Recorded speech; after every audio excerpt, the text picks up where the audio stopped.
भारत के group captain Shubhanshu Shukla axiom mission 4 के तहत अंतर्राष्ट्रीय अंतरिक्ष स्टेशन यानी ISS की यात्रा पर है। ये मिशन 25 जून 2025 को फ्लोरिडा के कैनेडी स्पेस सेंटर से SpaceX के फॉल्कन 9 रॉकेट और ड्रैगन अंतरिक्ष यान के जरिए लॉन्च हुआ। लेकिन क्या आप जानते हैं कि इस यात्रा में शुभांशु शुक्ला को ISS तक पहुंचने में लगभग 28 घंटे क्यों लगेंगे? हम बता देते हैं कि अंतर्राष्ट्रीय अंतरिक्ष स्टेशन यानी ISS पृथ्वी से लगभग 400 किलोमीटर की ऊंचाई पर कम पृथ्वी कक्षा यानी लो अर्थ ऑर्बिट में 28,000 किलोमीटर प्रति घंटे की रफ्तार से चक्कर लगा रहा है। ये एक चलता फिरता लक्ष्य है जिसके साथ अंतरिक्ष यान को सटीक रूप से मिलना होता है। शुभांशु शुक्ला को ले जा रहा SpaceX का ड्रैगन अंतरिक्ष यान इस यात्रा में 28 घंटे लेता है। इसके पीछे कई तकनीकी और वैज्ञानिक कारण है। ISS पृथ्वी के चारों ओर एक निश्चित कक्षा में तेज गति से घूमता है।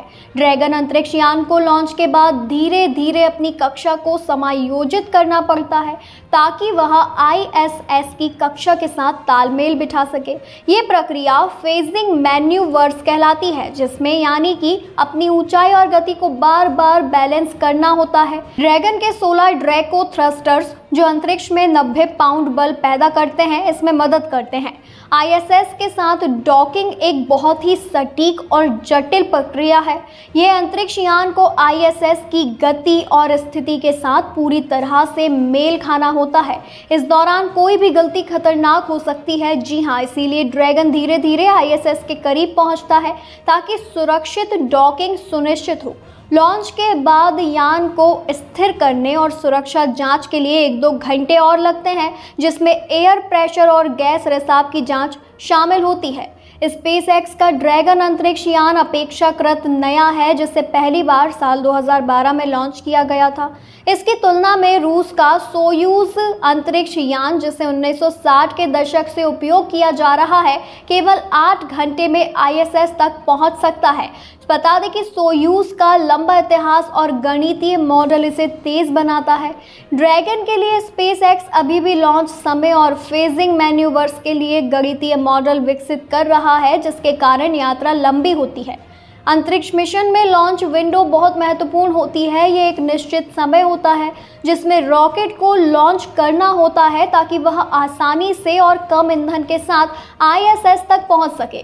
X4 मिशन की तारीख कई बार बदली गई, जैसे कि मौसम की खराबी और तकनीकी समस्याओं के कारण ये देरी यात्रा की और योजना को जटिल बनाती है, जिससे समय भी बढ़ सकता है। अब आपको बता दें कि फॉल्कन 9 रॉकेट 2 चरणों में काम करता है। पहला चरण तो 9 मर्लिन इंजनों के साथ यान को पृथ्वी के वायुमंडल से बाहर ले जाता है। इसके बाद पहला चरण अलग होकर पृथ्वी पर वापस लैंड करता है।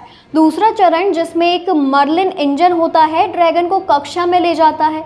ये चरणबद्ध प्रक्रिया और कक्षा में प्रवेश का समय भी यात्रा को और लंबा करता है। शुभांशु शुक्ला X4 मिशन के पायलट हैं, ये तो हम सभी जानते हैं। वे मिशन कमांडर पैगी विटसन के साथ काम करेंगे। उनकी जिम्मेदारियों में अंतरिक्ष यान के संचालन, सिस्टम की निगरानी और वैज्ञानिक प्रयोगों में सहायता करना शामिल है। वो 14 दिन ISS पर रहेंगे, जहां वे 7 भारतीय और 5 नासा प्रयोग करेंगे। इसके साथ ही योग और भारतीय संस्कृति का प्रदर्शन करने वाले हैं।